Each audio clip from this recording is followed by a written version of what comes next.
Welcome to Cocktail Hour's 108th episode. I'm Andy. And I'm Rev. I had to go check. And is this really? Is this 108? That's awesome. And with us, all right. I know. Calm down, settle down. Here we go. With us is Ann McMan, famous author. I'm here. Shit. Awesome. Thank you, Ann, for joining us. We're very excited. Thank you for lifting the restraining order so I can come back. It's just temporary. Don't get too comfortable. Waiting for me out there. Yeah, it's been a while since you've been on. Holy cats! I think this is my third, I believe. Third or fourth. I made a note that your first one was about the infamous Jericho lug nuts. It was episode 30, November 27th, 2011. I have had so much work done since then. I hardly recognize you. I know. Seriously? I got my boobs lifted off. Yeah. I'm glad you lowered your. I'm glad you raised your camera a little bit because I couldn't focus on anything else. So I appreciate that. No one. I'd have to stand on the chair for you to see them. Oh, that's not right. Come on now. So Ann has joined us to discuss her book Backcast, which just. If you haven't read it, oh yeah, good, Jerry. If you haven't read it, you have to love, just going in, you have to love a book that's named after alcohol. I'm just saying, if nothing else. Come on. Well, I guess the title of the book is actually, this is a first for me, it's a triple entendre. Mm-hmm. Because Backcast is not only the name of the local craft beer they all drink, hence the bottle cap on the cover. It also is a fly fishing. There you go. It's a type of cast, and it also refers to all of the activity that takes place behind the scenes. So there's awesome. Like a front story and a back story. So. Andy likes the backstory, but I've heard that about it. Yeah. Well, okay then. All right, so because we're dying to talk about this book, we really are, but I want to make sure that if we have any housekeeping issues, that we do them before we get embroiled in, I'll sit here and drink. All right, you sit there and drink, darling. So, Sherry, do we have any housekeeping issues? We do. We just have one. From our last show, we had Fletcher Delancey on, and we gave away almost everything during the live show, except for one ebook copy of Without a Front, Warriors Challenge, and that one goes to Enrico. So congratulations. And just so everybody knows, I believe I am 100% caught up on all giveaways, so if you are supposed to have something and don't, contact me, rev@cocktailhour.us, but I believe I got everybody. So, yay. Fantastic. That's all I got. I was just going to say what I was drinking because I wanted some Bass beer, but I couldn't find it. So instead, my lovely wife picked up a six-pack of Bell's Two-Hearted Ale, which it has a trout on the front. Nice. But and just in case anybody's wondering, this is delicious. We have it regularly. It's very, very good. So it's a trout, not a bass, but it was the best I could do. That's right. Nice. So what are you drinking, Ann? I'm having my usual, a great big old, very, very strong, thanks to my lovely wife, Cosmopolitan. Somebody's got plans later. Way back in 2011, when I was blessed to be a guest on your show for the first time, I don't know if you remember this, I was so nervous. That I was making myself a shaker of Cosmos, and I was shaking them, and the lid flew off, and it went everywhere. I remember that. That was a great scene that you set there, also. So anyway, Andy, what are you? I heard you've been drinking since noon. Is that just like a tall tale, or have you been drinking since noon? Did they like kind of wake you up and plop you in the chair to? I love you. You're awesome. Okay, so I am drinking a sexually not transmitted disease called the Sherry Bloody Mary. It's in my Deep Diver Turvis tumbler cup. What an opportunity for wit. I know, right? Well, I honestly, honest to God, I never liked Bloody Marys at all. I thought they were just gross until Sherry said, I'm going to make you the best bloody damn Mary you ever had. I'm like, oh, pshaw, right? So I visited her in August last year, and came up with this Bloody Mary, and I, just carefully put my hand out and took the glass, and I started drinking. I was like, it was like I heard the heavenly choir, like, oh, what the hell is in this? You put crack in here. What is in this? Oh, wait a minute. So she told me how she... So I misunderstood. This is a Sherry, Cheri. Right. Yep. Sherry. I was thinking Sherry, the wine. Nope, me. Oh, well, there you go. So now I just can't get enough of it. So who knew the Sherry Bloody Mary tasted so damn good? She has an infectious personality. But that's all. That's all that's infectious. But it's disease-free. I'm just saying. We've got some hellos to get with. First, I'm going to bring up the most pertinent to the conversation. Shane says, "Yay, beer!" Yay, Shane! She's awesome. She is so awesome. And then we have from Barrett, we have Ola AMFA, the great state of New Mexico, is present. Hey, nurse.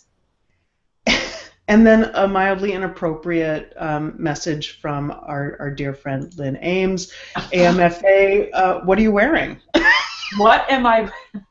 Well, I'm not wearing pants. That's the one thing you can always count on with me. They're always in another suitcase. Andy really wears pants too. Pants. All right, so before we get too far into the show, we didn't discuss this. Are we doing spoilers? Are we not doing spoilers? Would you like to keep it moderately spoiler-free? How do we... Gosh, I don't know. I yield to you. Let's try and make it moderately spoil-free. How's that? Yeah. Okay. And then, Lynn wanted to clarify on the bottom. What are you wearing on the bottom? And, shoes. I believe that might, I don't know, Salem? I don't know. We can't see. I don't know. Very good. Very good. I'm not even saying that. No. You know what? It's keep eating your popcorn. Come on now. He told me to pick up the pussy. And for those of you just listening and not seeing it, Ann held up a cat. I mean, like a fiend. Thank you, Andy. Yeah. I'm afraid your readers would think I stopped shaving. Well, no, we had just an audio-only version of this show. That could be. Yeah, I didn't want him to think you like hoisted Salem up and did a spread eagle thing. Oh my goodness. Okay, and Marianne Martin says, "Where's the popcorn?" Hey, hot lip. And Shane says, "Yay, Bloody Marys." I love Shane. She's awesome. All right. Okay. So as you can see, there's the opportunity to participate right along with us. If you're watching on our website or on YouTube, there should be a little bitty Q&A button up in the top of your video feed. Just click on that. It'll take you right to where we are, and you can type in your questions and comments. We will be doing some giveaways today. If we have enough Pat wants to know how long have we been drinking? Since I was about 13. Who wants to know? Our buddy Pat Bain wants to know how long have you been drinking? I don't think she meant that. It's 7 actually, 7 p.m. 7 p.m. I've just started. I barely have anything out of my beer. You need to catch up, sister. I have to run the Q&A. Oh, okay. Right. So we do have some. Not the TNA. That's for later. That's for later. You. That's your. That's after all the drinking. That's right. So we've got some giveaways we'll do some giveaways live. We've got an audiobook copy of Backcast, and we have a signed paperback for someone, and we'll have another one later. So if you're not catching this live, you can head over to our website, cocktailhour.us, and you can leave a comment. We'll probably come up with some bizarre question for you to answer, and then you can get in the running for an additional book. Awesome. Okay. Carol says that our how long we've been drinking would explain some of what's happening now. And Heidi says, Carol, come on now. Heidi says that she's 83% done with the book, so semi-spoiler free would be great. Okay, so we'll try and keep it fairly clean. Okay, so I'm going to ignore the questions and comments for a little bit. Okay, good. While we get started. Let's get started. So we are going to do a summary of, well, not me, a summary of Backcast. We're revisiting the Fantastic 13 people from ClickCon that were in the prior book, as I recall. Bottle Rocket. Right. So do you want to do a brief, teaser, trailer, summary of Backcast for our listeners? Well, sure. Very briefly, Barb Davis, who, if you read Bottle Rocket, you may remember, was a metal sculptor who was more or less responsible to organize the Creative Literary Insights and Trends Conference, acronym ClitCon, in California. This book takes place about a year later, and Barb, who is a serious artist, gets a very prestigious National Endowment for the Arts grant to produce a series of sculptures that chronicle pivotal transitions in women's lives. It's a big grant. It's tons of money, and her premise is that she is going to invite 12, it ends up being 13, leading authors to write companion first-person essays that she will pair with original sculptures. So to pull this off, she contacts the authors, the lesbian authors who are known as the ClickCon 13, and invites them each to join her at a writer's retreat on the shores of Lake Champlain in Vermont. So all of these women reconvene there, and while they're there, they enter a tournament bass fishing competition. So basically the premise of the book is you've got what happens during this 2-week residency while these women are all together in one place, working on their stories, working on their relationships, working on their lives, and that's juxtaposed against this bass fishing tournament that one of the women is very determined to enter and win, although she has absolutely no experience in fishing. So the structure of the book is you've got the primary narrative. There are 13 chapters. There are 13 essays. Each chapter is followed by one of the essays written by one of the authors, and those are all presented without attribution. So that's pretty much the premise of the book. Awesome. Great summary. Thank you. Thank you. So Andy, before we get started, I know I said I was going to ignore the comments and questions, but I can't resist Shane. I just can't, and they're so quick. So Shane says, "Yay, Vermont!" I know, yay! Which if you know anything about me at all, Vermont is my spiritual home. It's the place I love most in the world. Salem and I got married there. We go there every summer to the. Actually, it's the place where this book is set. A big part of this book is my homage to Vermont, and the huge part it's played in my own life. Well, before we get too far into it, well, let me rephrase that. Before I get too far into it, Andy, you may want to go, because you know how I am once I get started, and I have a lot to say about this book. And I thank you for giving me a chance to actually say something. I always give you a chance. Initially, I may not let you talk again later, but I give you a chance up front. Okay, so yeah, let me not squander this opportunity.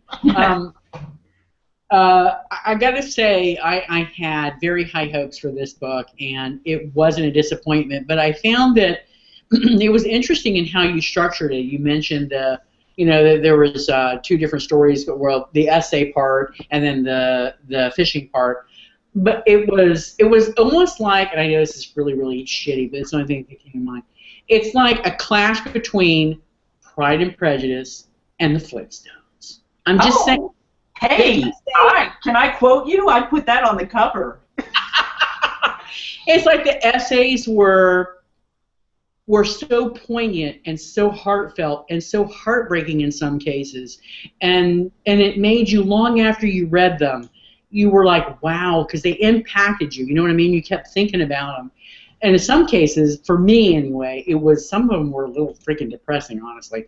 But I understood the context and the stories they were telling, and it was very important to tell those stories. But it was amazing. And some of them were just gut-wrenching. And then you juxtapose it to, hey, let's get a boat. Let's do some fly fishing. Hey, we'll redo that. What is it? That Harley? What is it? The something pan? What the hell was it? The Quinn? You mean the rebuilding the Harley, the bike. Quinn, the one who runs the Harley dealership. Yeah. Yeah. So it's like the BDSM author. Yeah. So in 1 second I'm like, and the next second I'm going, oh my God, it's so funny. But it's a wild ride. Seriously, if you guys listening out there have not read it or heard it through Audible, it's amazing. It is a ride and a half. Honest to God, it was really a ride and a half. And I thank you for writing it. I think it was just brilliant. Brilliant. Thank you, Andy. And I will tell you that I sort of I don't know. I've kind of come up through the ranks. In our literature as a humorist, someone who writes really funny stuff, and I've always tried to infuse my books with some serious content, but this is the first time I've ever written one where I kind of push that really more to the front, and I did this intentionally. I mean, I structured the book this way by design because I had a sense that many people who are used to reading my books might be surprised or shocked or a little kind of confused and uncertain about what I was actually doing with some of the really serious, heavy stuff that's in here. And that's why I put it together like that. That's why I kind of dovetailed those. Right. Because that's kind of what you do in comedy, right? It's sort of that 1-2, that 1-2, 1-2. Right. Yeah. So you do something really heavy, and then you give people a break. You kind of draw back, and you give them some breathing space, and you do something lighter and more amusing, and then you can kind of get back into it again. Well, the pacing couldn't have been more perfect. And quite frankly, you can quote me on that. Pride and Prejudice meets Flintstones, honestly. I love that. That's inspired. That makes me. I might kick Dorothy Allison off the cover. Wow. And I actually wrote down best quote ever for this show. I know we don't do it. We kind of do it hit or miss on these shows, but I wrote a best line ever. So we'll get to that later. Oh, I can't wait to talk about it. Yeah, that was. Yeah, this book was full of fun and surprises. A few directions I didn't expect. Some I actually did. So I think it was a great payoff. I really do. Thank you. All right. So there, I got my 2.5 minutes in. You can have as much as you want. I stayed completely quiet, didn't say a damn word. Good. All right, so I'm going to yield the floor to Sherry because I know she's got a lot to say, and our listeners and viewers have a lot to say, so I'm taking a back seat now. Thanks. All right. So listeners and viewers, viewers now only, get your questions and comments in. I will get to them as I take breaths from talking so much. First thing I want to say is that I believe it was when you came on and we talked about Sidecar, when I first started talking to you about how good you are at writing serious, poignant, soul-bearing stuff, right? Yeah. So when I'm listening, I did the audiobook. I started out with the ebook, and then I moved to the audiobook after Bev Prescott said, "Oh, you got to get the audiobook. You got to get it because it's really." So I always listen to Bev. I do what she tells me. So I got the audiobook. You need to learn her nickname, Short Stack. Short Stack. Okay. Well, I got the audiobook, and I dove in, and you know, the funny stuff is awesome. You've got great pacing. Your turn of phrase is fantastic. You know all of that stuff. Everybody tells you that. That's your thing.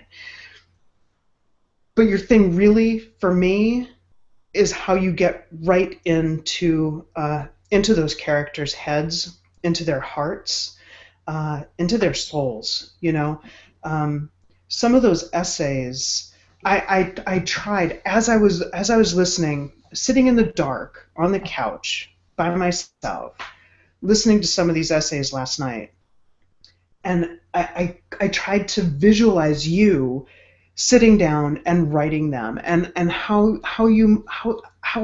I just trying to figure out how the hell you were able to inhabit those people and get that deep into their pain, into their experiences.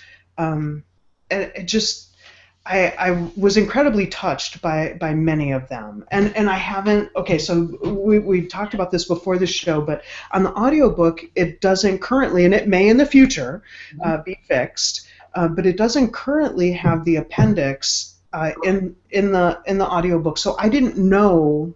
I mean, some of the essays, it's obvious who they're being written by, but I didn't know who some of them were. And there are two stories that are connected. Right, you got that. Yeah. Well, and I even made a big note. I had to stop and I was like, oh my God, no, police! You know what? That's remarkable because it was like a last minute change I made. The book had already been typeset. And I went back in to the second of those two essays, and I changed one word. I changed a pronoun to a person's name. That changed everything. That was Yes. so awesome. Yes. I stopped and I grabbed my phone, and I was just looking for it right now because I just typed in all caps. I made a bookmark and I just typed in all caps, police. That's right. That's right. I had to go back. I restarted that entire essay and listened to it again, and then I got both of them in my head, and I'm just like, that's just incredible. But I don't know who the people are that wrote those yet. I haven't gone right. And I haven't looked at that, so it's and still a surprise. Once you know, and you know, I want you to let me know. Once you go and you look and you realize who they are, who the two women are, the comic juxtaposition of who the two characters are, who actually are the ones who wrote those companion pieces, will, if it doesn't blow your socks off, I'll be amazed. I'll let you know. I'll let you know for sure. But some of them were just. I mean, Anne, I'm telling you, I appreciate that you're weaning folks into this, but I would love to see a very serious novel. I know we're talking about this before. No, it's coming. It's oh God.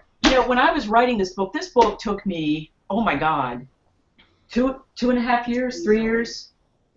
I wrote 2 other books while I was working on this one, and the thing is, like, I'm you know how I made jokes in this book about the different approaches people use to writing. Panty, the pantsters, the outliners, the panty liners, which I owe to Lori Lake for coining that. It was awesome. But I'm an outliner. I am a staunch outliner. That's what I do. I've got a notebook right here, next to my computer that I can show you where every chapter, every scene, everything of Backcast is outlined. That makes it even funnier because you really rip the shit out of the outliners. I did.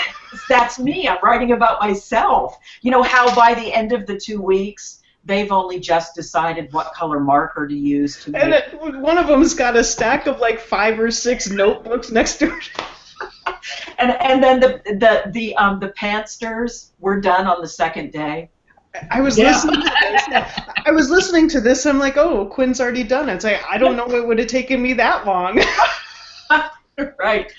But where was I going with that? I actually had. Oh, so part of the reason that it took me so long to write this book was I had people who, like Salem, you know, because I would struggle with it, and every night at dinner, you know, we'd sit and we'd talk about it, you know, and I knew what the 13 essays were all going to be, you know, what each one was going to deal with. And I was writing, because I'm an outliner, I write in sequence. I write from A to Z. And, you know, Salem would say, why don't you go ahead and write all of the essays? Well, I couldn't. I couldn't do that because I needed for the stories that these women were going to write about to emerge organically from what was actually happening every day. So, and I'm sure you noticed, if you read the book carefully and you pay attention, there is a clue in every chapter about who wrote the essay that follows. It's very subtle. I caught some of them. I did catch some of there were mentions of running and there were also mentions of, you know, so I did catch some of those, but I need to, like I said in my review, I want to go back and I want to reread them all more carefully. Oh, thank you. Well, like I would say, you know, I don't think this is probably giving too much away because I won't say who it is, but there's the other thing, the titles of the chapters are actually the essay titles. I noticed that, yeah. Yeah, so there's a chapter called First Blood, and the essay at the end of that chapter deals with a young girl getting her first period. And if you pay attention when you read the chapter, there are these periodic references where people are asking that character, are you on the rag? You know, like what's going on? I didn't catch that, yeah. You know. I remember it now, but I didn't catch that at the time. Yeah. Go ahead, Andy. Do we have any questions from our... Oh, yeah, we got shitloads of them, but I'm not ready to get to the yet.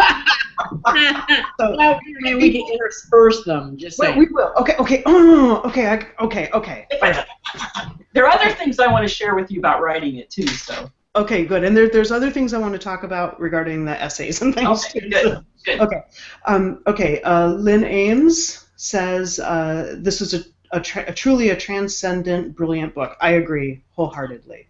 Thank you. And then she's being modest here. You haven't seen a very completely serious novel from McMan yet because I haven't ghostwritten this for her yet. Yeah, exactly. Tell her to hurry up.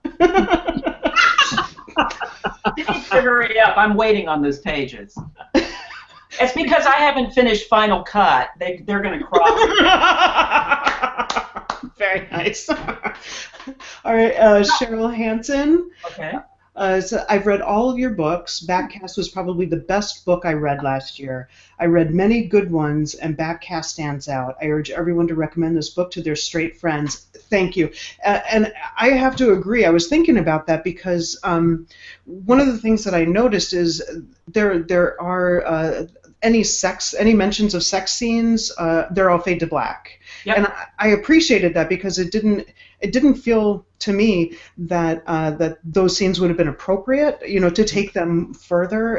I think it really would have taken away from the poignancy of the stories that were being told. Thank you. Absolutely. All right. Thank you, Cheryl. Lynn says get in line. So I don't know. I think you should be like front of the line for anything having to do with Lynn, keep eating your popcorn. What's next? All right. Let's see. Oh, and Cheryl says my ebook didn't have an appendix, so I'm still guessing on some of them. And you know what, Sherry? What I'm wondering is, since thanks to you, I was able to find out only tonight that the audiobook Backcast does not include the appendix, and it was supposed to. So clearly some engineer at Audible decided that the appendix was like back matter that, because I know I talked to the narrator, Christine Williams, and she said she definitely recorded it.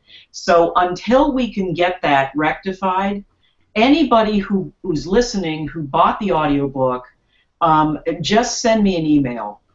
Ann.McMan@gmail.com, or message me on Facebook, and I will send you the appendix. She's saying that her ebook didn't have it, and her ebook didn't have it. Mm-hmm.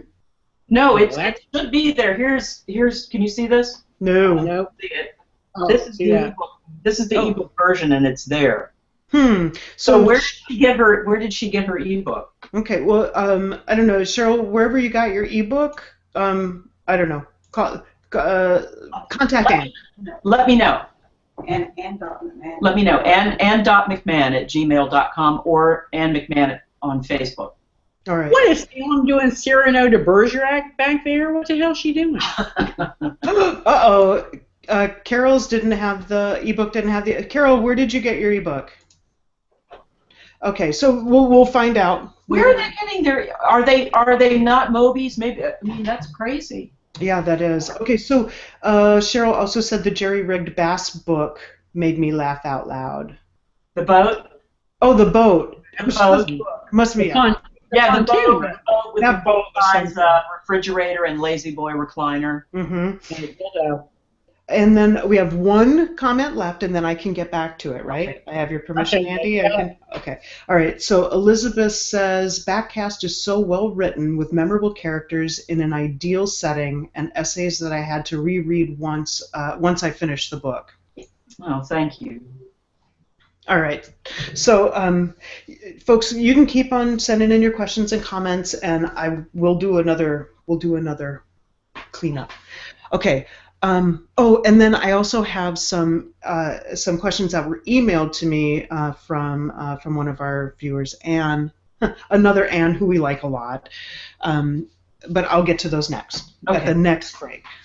One of the themes. Oh, I'm sorry, Andy. Did you have anything else that you wanted to talk about before I get going? While you're talking, go ahead. I wait for these moments to interrupt. Okay. So one of the recurring themes that I saw in the essays was religion. Yes. So there were snake handlers. Yeah. And a couple of Catholics, at least 2 Catholics, maybe more. Were there more Catholics? I think 2 Catholics, 1 Jew, Mm-hmm. one Presbyterian who's from India. But that wasn't discussed in her essay, right? No. Right. So if you, I want to hear your question. Oh, I just found it really interesting that so many of these women were affected by the religious upbringing that they had, or that was foisted upon them, and I wanted to know how much of that of that type of thing affected you personally. I mean, is that something that you personally dealt with? Yes, and I think I had a really interesting dialogue with Kelly Smith, my editor at Bywater. Who I must tell you, I feel so privileged to have worked with her on this book, just to get to work with her at all. I think the woman is easily, hands down, the best content editor in the business. She's just remarkable. But one of the conversations that we had about this book after she had a chance to read it, when I sent it to her, dealt with the acknowledgments, which is like an odd thing. That was kind of like one of the biggest things we needed to talk about. Kelly felt very, I don't know if you got to read those, Sherry. No, I didn't. I just pulled out because they weren't in the... They're not in the audiobook. They normally don't put those in there, but if you've got, hopefully they're in the ebook, they should be, and in the print book. Typically acknowledgments are in the front. And Backcast is, there's a lot of autobiographical material in it. Many of the essays, not in whole, but in part, not all of them, but many of them, come from my own life experiences. So there's a lot of deeply personal content in this book. And the fact that I talk about that openly in my acknowledgments, Kelly felt really strongly that it made sense to move those to the end of the book rather than the front. And her reasoning was she didn't want readers to be distracted by trying to figure out, you know what I'm going to say, which parts of the book are about me. Mm-hmm. So you really did hit on something, and the religious themes, in addition to themes of incest and childhood sexual abuse and self-mutilation, and I could go on, I could go on, but all of those are parts of my personal background. So I kind of salted those. I gave those qualities to different characters, and then of course I wrote about things that were not my experience, but that were experiences I knew about from other women, who've been pivotal figures in my life. So she really didn't want that to be a distraction for readers. I'm glad she made that decision because, like I said, when I was listening to a lot of these essays, I'm already trying to figure out how what your process is as an author, and I don't. It's not, a lot of times, when I'm writing a review or I'm reading something, I'll think, the author should not be present in the book. I should not be able to. I should not think about the author while I'm reading a novel. The point is not. It's not a memoir. It's not autobiographical. This is about some other people. And I think had I read the acknowledgments first, now knowing that there's a lot of personal information in there, I think that would have definitely taken away from my experience. Yeah, and I wouldn't want that, because the one thing that I can promise you that's very true for me is once I take something and I won't say gift, but maybe like assign it, to a character in a book and make that part of that person's experience, then it ceases to be mine, in a real way. So although I may have had experiences that paralleled in some ways a few of the things that women in this book write about, the way they unfolded for those characters is not the way they happened for me. I don't know a better way to say that. So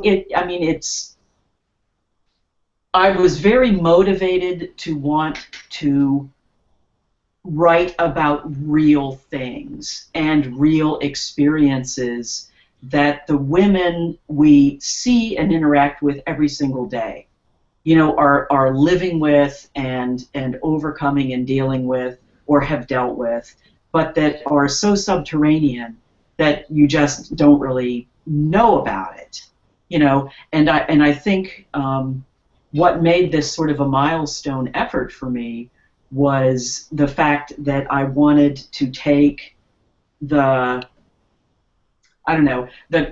canon, I guess, of lesbian fiction and marry that content with, like what Andy identified, with the more kind of Flintstones thing, so that I could tell the kind of stories that people are used to me telling.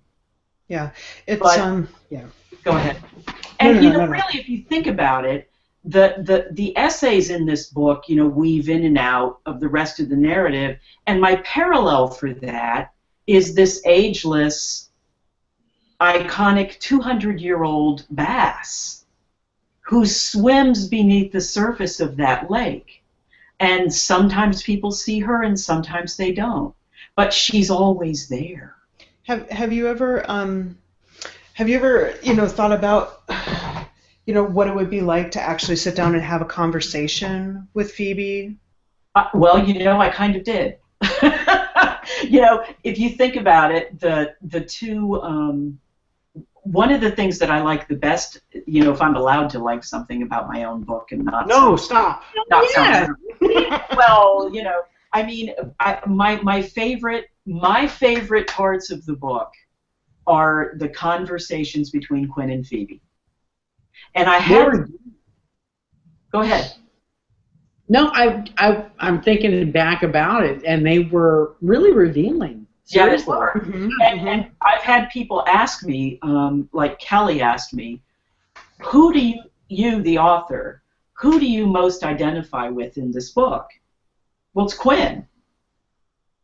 Quinn is the character who is least centered, and who's Really? Yeah, I'm so surprised to hear that you identify. On the biggest quest for meaning. No, but she's so insecure in so many ways, but the way that you wrote her is, it's kind of like she's not the smartest, person. She's not the. I don't see you in that way, but it's about how you see yourself. That's right. Yeah. That's right. Right, how she sees, and she's always willing to better herself. And she's working so, she wants to do something just to prove she can. But she also doesn't want to set the expectation too high just in case she fails. But her conversations, and I'll share this with you all. The book is dedicated to my psychotherapist, to the person who literally saved my life. The conversations, there's actually one of the essays in the book is between one of the characters and her therapist. Yeah. Diva in a red dress, if you remember that one. Mm-hmm. Well, that is literally my homage to my therapist. And the conversations between Quinn and Phoebe are, kind of mirror that. I found it interesting as I've been to plenty of therapists over the years, and my wife has been to a couple of them. My wife, when I go to see the therapist, I'm paying money. I'm gonna get my money's worth. I'm gonna sit. I'm gonna talk right away. I'm sorry. I'm making everybody else wait, but from Shane, yay, psychotherapy. No, I mean, that woman saved my life. She saved my life. Like, no two ways about it. And one of the seminal moments for me that my writer's life maybe gave me is I wrapped up a copy of the book when it was published, and I sent it to her. I haven't seen her in 20 years. And she knew nothing about me, becoming an author or anything. And I sent her this book and put a little note in it, and got a card back from her that I'll treasure forever. So.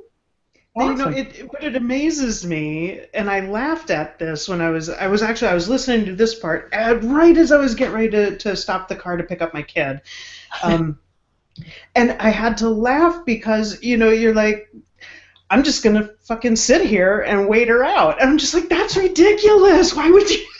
And you even said, but at $125 an hour, I guess right. I used to do that. I'd be like sitting there like this, and she'd be sitting there drinking her mug of tea, and I wouldn't say anything, and the clock would, be like, I still got a bill for $125. You gotta talk your ass off for $125 an hour. Are you kidding me? Oh my Sherry, God. Do we have any other questions We do. on the board? We do, and we also, I believe we're going to have a special guest pop in. What? Possibly. Oh! No way! Oh my God! Really? We have a special? Are you eating popcorn? Oh my God! It's all right, y'all. It's Lynn Ames. Oh. Ames, get a job. Oh, good job. Hi, I thought I was just watching. Dixie would like to say thank you. I thought I was just watching. Oh. If I'd known I would have flossed. Hold on, I got to floss. You came on the cocktail hour to let the world see you floss. Yeah, she's unique. Well, I didn't know. I just thought I was working. No, Popcorn? Skippy, Would you like some popcorn, honey? Yes. Skippy, you need to floss your hair, baby. Oh my God, that's like fighting words. I tried to floss my hair, but it wouldn't go through. Oh my God. It wouldn't. You're right go about through. that. I tried to floss my hair. I know. Soda, anybody? No, Oh, we've you guys- got the beverages covered. I want some of that popcorn. Well, here. Hey, There's a little bit left. Yeah. Lynn, thank you for joining us. You are the surprise special guest, and you are the bomb diggity, and we are happy to have you on. Thank you. But wait, Lynn is actually here for a reason. Yeah, I'm here for a reason, baby. Always here for a reason. This ain't no side gig. What's I'm just saying, you know, Phoebe has things to say. Phoebe has things to say. Don't tell me you're channeling Phoebe. I'm channeling Phoebe. Oh, it's all over. Where the bleep is my tomato aspic?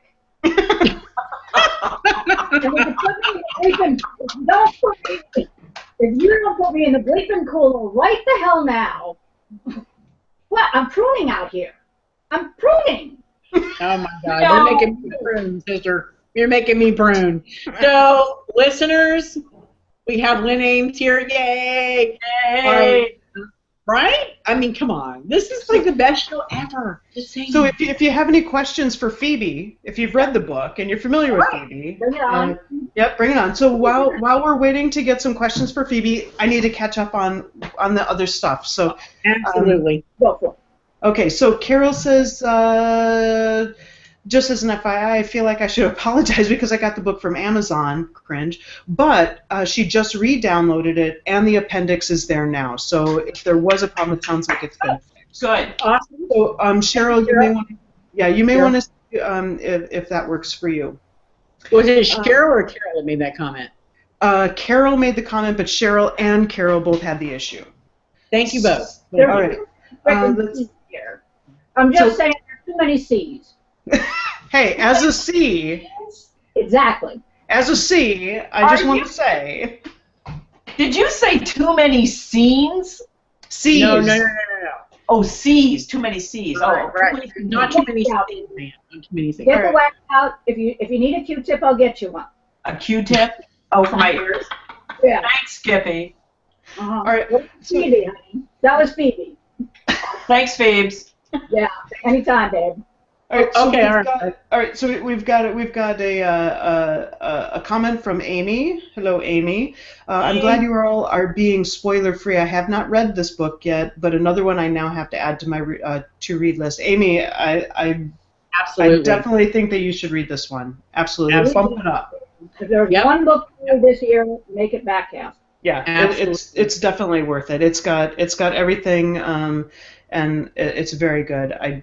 It's the best book I've read 13 books this year, and this is the best one. Oh, thank you, Sherry. So far, she's absolutely right. So far, it's the best book I've read this year. Yeah. Thank you. Boy, I'm glad I didn't put a book out this year. Good thing. Yeah, we planned that, right, Ames? Y'all are right. Yeah, much better. Okay, I've got from Sean. I'm sorry, from Shane. Sorry, Shane. I'm almost done with this beer. I haven't had a lot to eat yet today. So Shane says, "Yay, Lynn!" Oh my God. Hey Shane, say hey to Brenda for me.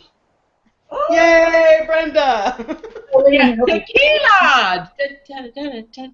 All right, so okay, so we've got. Let me see. Elizabeth says, "How many days did you spend with experts learning about bass fishing techniques and tournaments, and were any of them women?"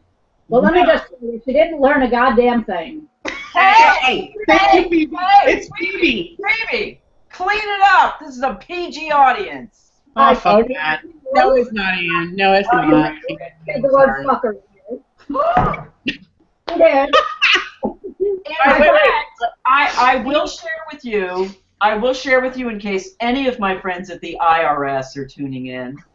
I spent many, many, many, many hours learning about bass fishing. I've got all of my day fishing licenses to prove it. And I can show you my stack. I don't know where they are. My Bible is this book called Bass Fishing 101 by the Dean of Bass Fishing, a man named Dale Brown, who I bought. Most bass fishermen are real drunks. Andy, you would love most of our hosts are drunk. I bought him many, many, many, many cocktails. Well, honey, he can't be that good because he never caught me. He never caught you, but you know what? A lot of the really quirky things that Quinn does catch and bring up came directly from Dale Brown, because I had conversations with him where I said, what are the most bizarre things you ever snagged when you were out fishing? Please tell me that one of those things was that big-ass dildo. Correct. Oh, that was awesome. That was so awesome. And I believe that, excuse me, Andy, you were going to tell me your favorite line in the book. Best line in the book is when, Phoebe's here, when they catch the 15-inch black dildo, and Montana says, that thing is a freak of nature, and Marvin says, no, not in my neighborhood. And she looks at him and says, Marvin is a black man, and she looks at him and says, how come that's the one stereotype you guys never deny? I laughed out loud at that. Yes, that was great. But you know what? That is the perfect lead-in to best line ever. Okay. And I got to tell you, I don't know if Sherry has one, but I know when I read now, I'm very conscious of trying to ferret out a best line ever. Mm-hmm. And for me, it came in the very beginning of the book. Okay. Honest to God, I read the whole book, thought it was fantastic. But the one that stuck with me, I had to write it down. You ready? Oh, dear. You boys ever heard of Astroglide?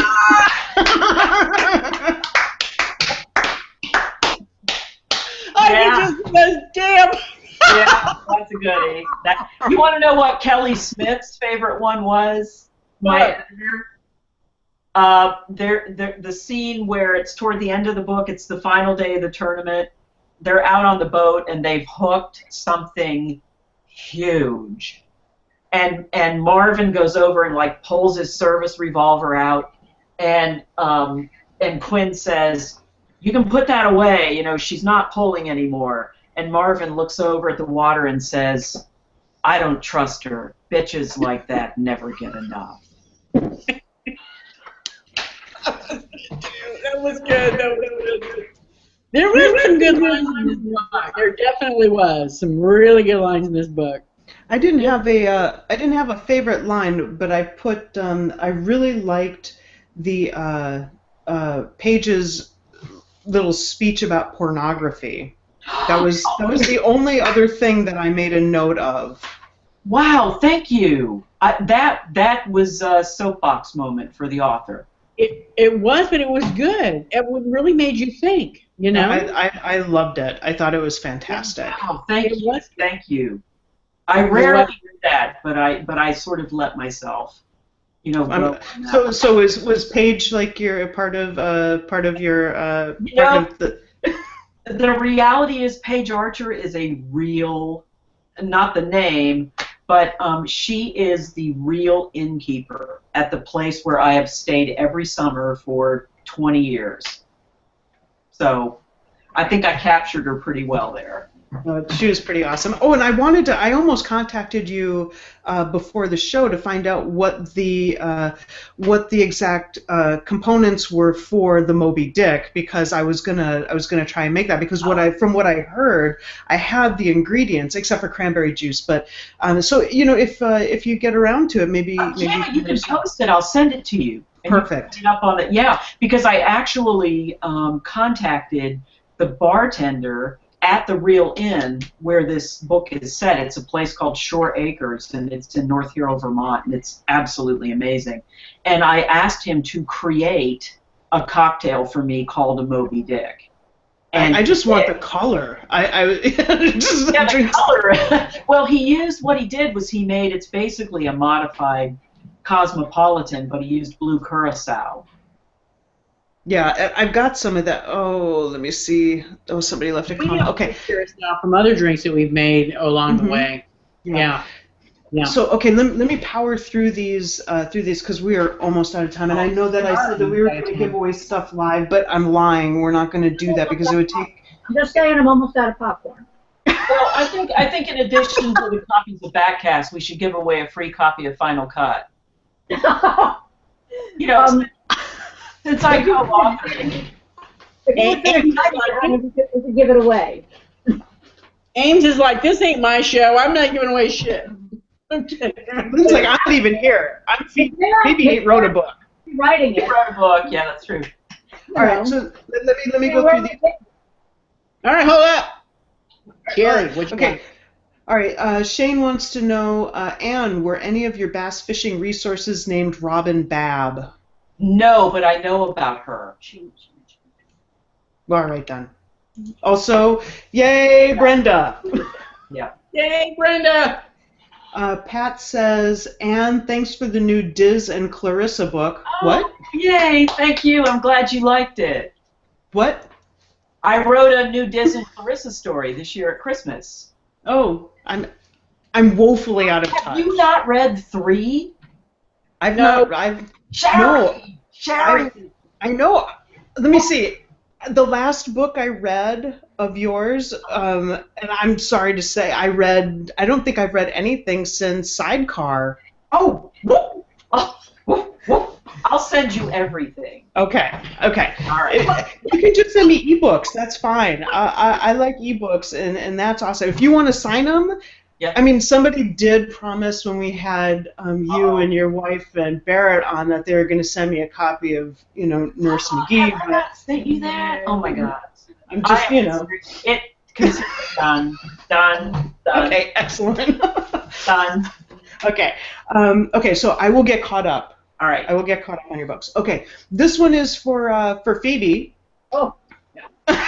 Clear your teeth. Take a drink. All right. Phoebe has been alive for 200 years. Is she immortal? Well, honey, let me tell you. Immortality is all in the eyes of the beholder. Behold me. I am clearly immortal.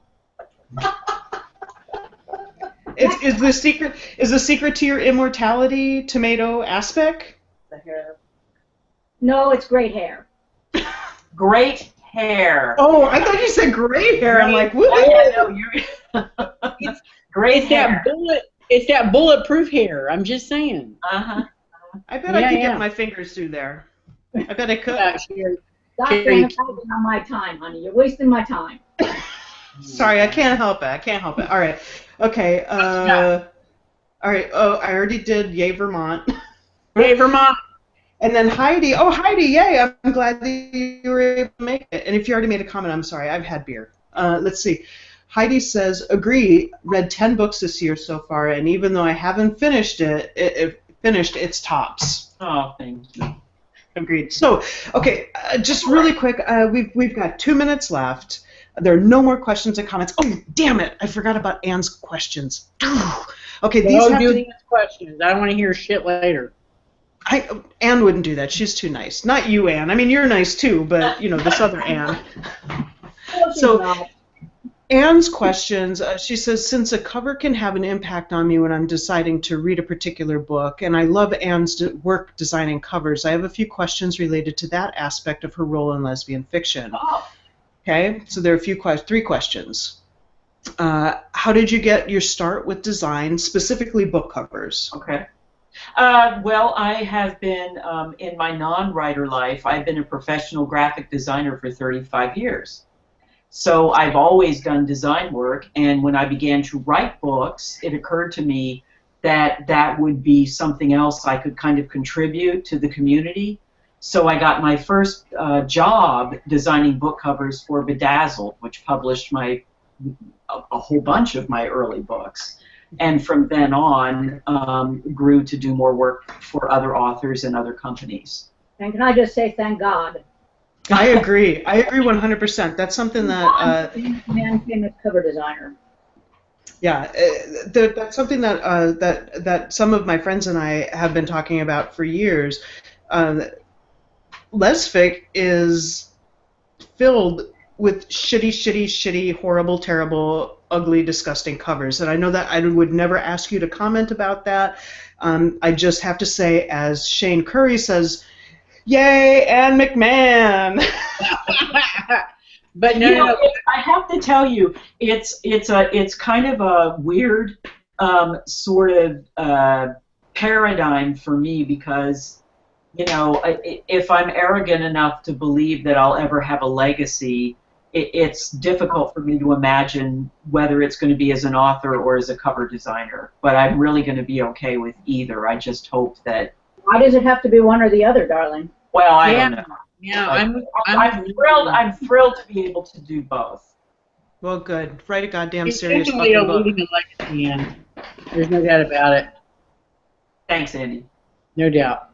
All right, and that covered up my snarky comment about the serious book, but thank that's goodness. fine. No snarky. All right, so, huh? I heard What? it. Oh, good, because I meant it. Lynn heard it. Lynn heard it. Right. Might as well, All right. The next question is the creative process different when designing your own covers versus other authors? Yes, it is. In fact, if you put them all up in a, it was really weird, and I don't even know why I was thinking about this earlier, but I probably have designed now close to 200 covers. Wow. Yeah, I couldn't even believe it myself. But if you laid them all out end to end and looked at them, I think, oddly, that the covers I've done for my own books are probably the weakest. What? I got nothing. I probably need to go back into therapy. I like the Backcast cover a lot. I think it's probably the best one I've done for any of my own books. But I think it's generally true that I do better and more creative work when I'm doing it for other people. I could see that from some of the things that we've talked about, and yeah, I can see why you would think that. I think one of the things that I really like, and I know that we're over time. I know. I'm sorry. But I think one of the things that I love the most about your covers is that they're clean, and they're not even the ones that have a lot of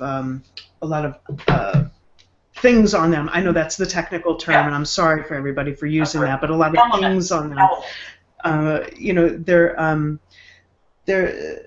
They're so well put together, and they flow so nicely. They're a pleasure to look at, and they make me want to pick up the book. I've seen covers that you've done for books that I know that I don't like. And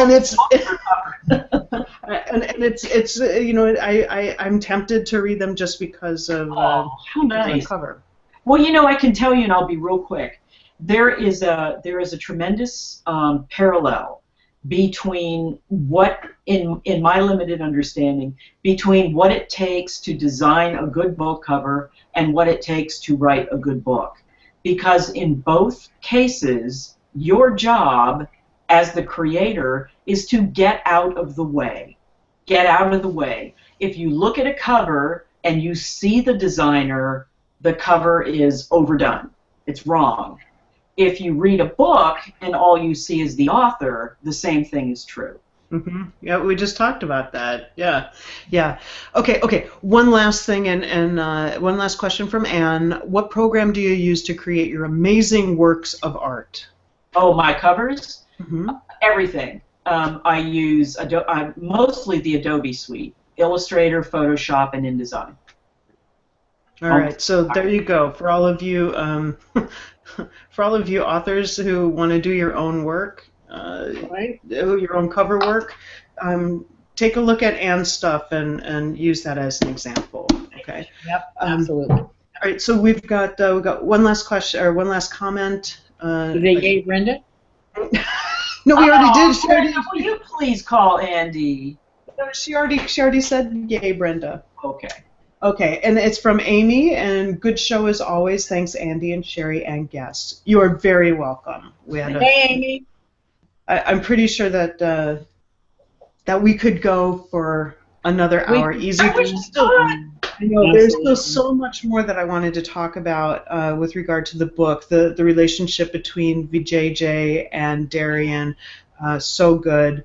Quinn and her battles with herself, the whole Mavis thing, I really loved that. Oh God, right? The Mavis thing. Oh, we didn't even talk about the Mavis thing. Yeah, I know we didn't get to talk about a lot of stuff.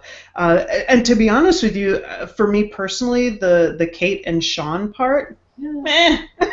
I know, right? Like the most typical lesbic romance element of the book.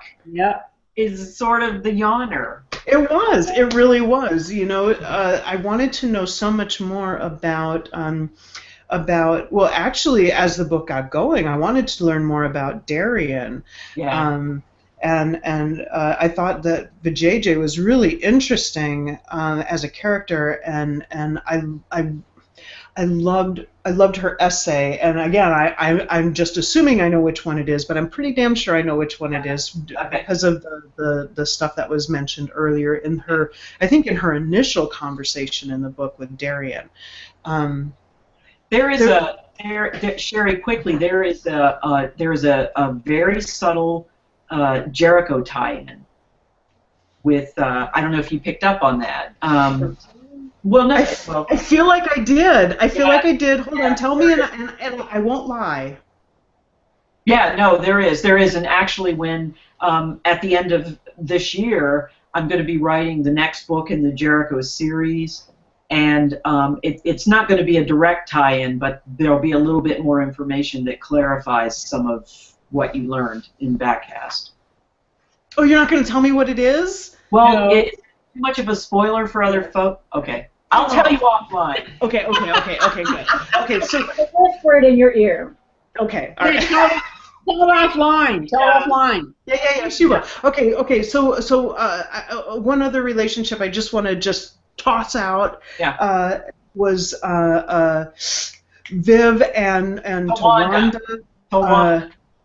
And Tawanda's essay, great. Oh, okay. So it was okay. So now I know. Okay, so I know who that one is. Now I just got to go back and figure out who the other one is. Oh, you must know. That's probably the biggest shocker of the entire book. Oh, okay. No, I mean, who was the nun? Yeah, Right? that's who I'm trying to figure. That's the biggest shocker of the whole book. Yeah. Okay. Okay, on that note, we really need to wrap it up because we're way over time. Okay. Cheryl says thank you. I wish you could go on for another hour. Obviously, I do too. I'll come back. So join us again. You didn't do the giveaways. No, we're gonna do the giveaways on the website. All right. Oh, okay, Andy. Just 1 second.